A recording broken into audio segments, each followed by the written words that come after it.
Good morning. My name is Elizabeth Vries, and today I would like to talk about what is our life review and how can we ease the trauma of what we experience when we look back on our life at all of our actions and reactions, intentions, once we have left our body.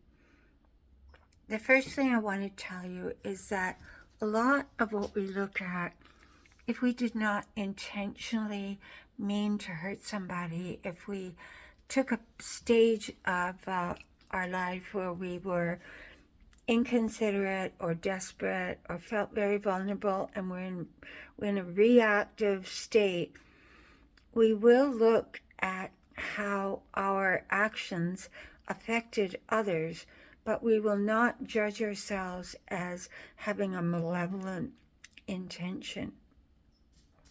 So I always advise people, when you're on this side, you're still in a physical form, contemplate your life. Look at the people whose lives you have touched, the situations you've gone through, and where you feel you have hurt others. And it could have been utterly unintentional. It could have been your children. It could have been your parents. It could have been your best friend. And ask to see it fully. Ask to stand back from your life and to look at your life with a deep, deep introspection, more as the observer of yourself.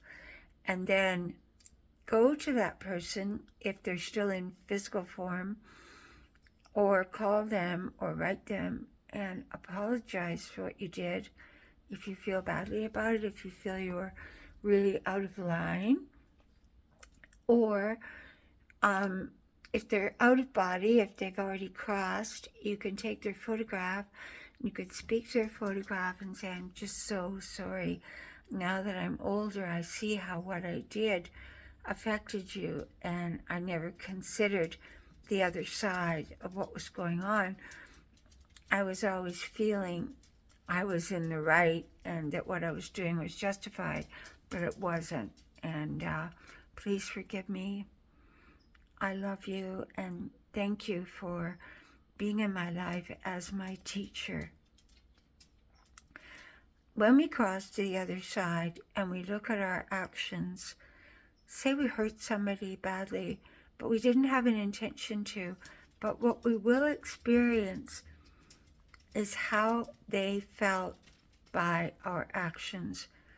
Now, a lot of people look at our president right now, they look at ICE, they look at all the situations that are going on, and they feel really angry. And how is it he always gets away with that? And how is it that I'm having to experience this, go through this because of his actions, or etc., etc.? But there's an old saying, nobody gets out of here alive. And what that means is, the more power we have, the more people we affect, the more accountability we are called upon when we cross to the other side. I'm not talking about burning in hell. I'm talking about feeling how our actions affected others. And if we've lived a pretty negative life, a pretty destructive life, we will feel what all those other people went through. So we'll see our action, we'll also feel how that action was received by others.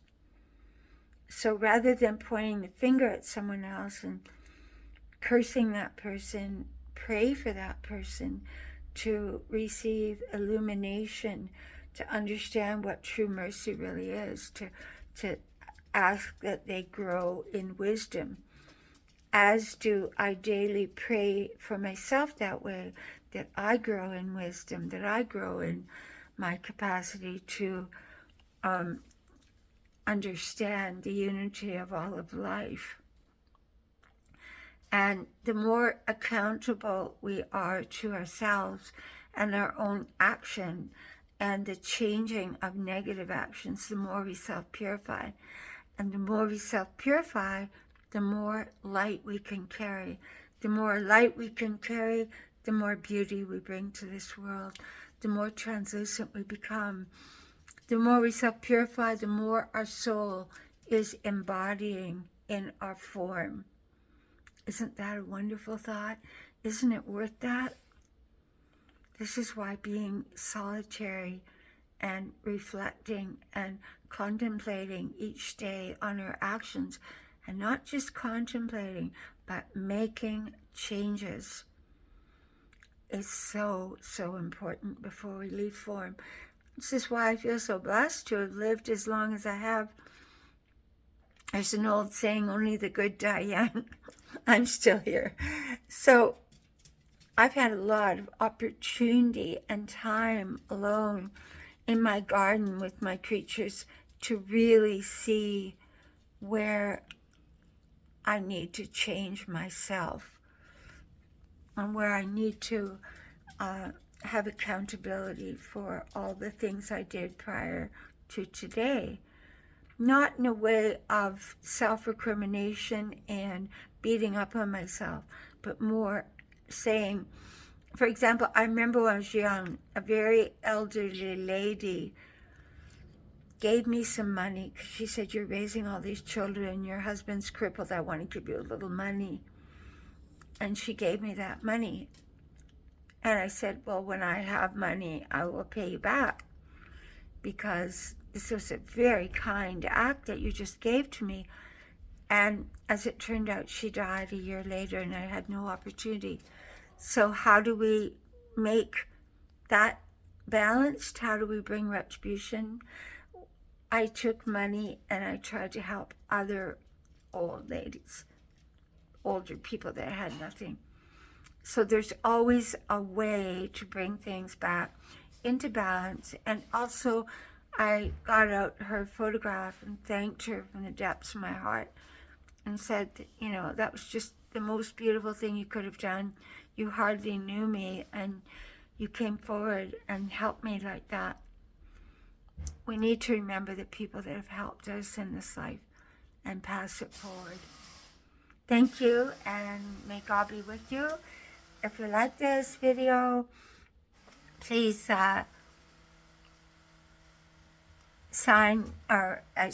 join my channel, or put a like or put a comment. I love reading your comments. I love to hear how you respond, how it affected you or didn't affect you, or where you agree or disagree. And if you'd like a reading from me, I am an evolutionary astrologer and a medium. And I love my work. I love working with the creatures. I love talking to them. Sometimes people get a rescue creature and they call me and I go through the whole history of what happened to that dog, and it helps them to have a better start with each other. Thank you, and my email is angelicmercy44@gmail.com. Thank you. Have a beautiful weekend.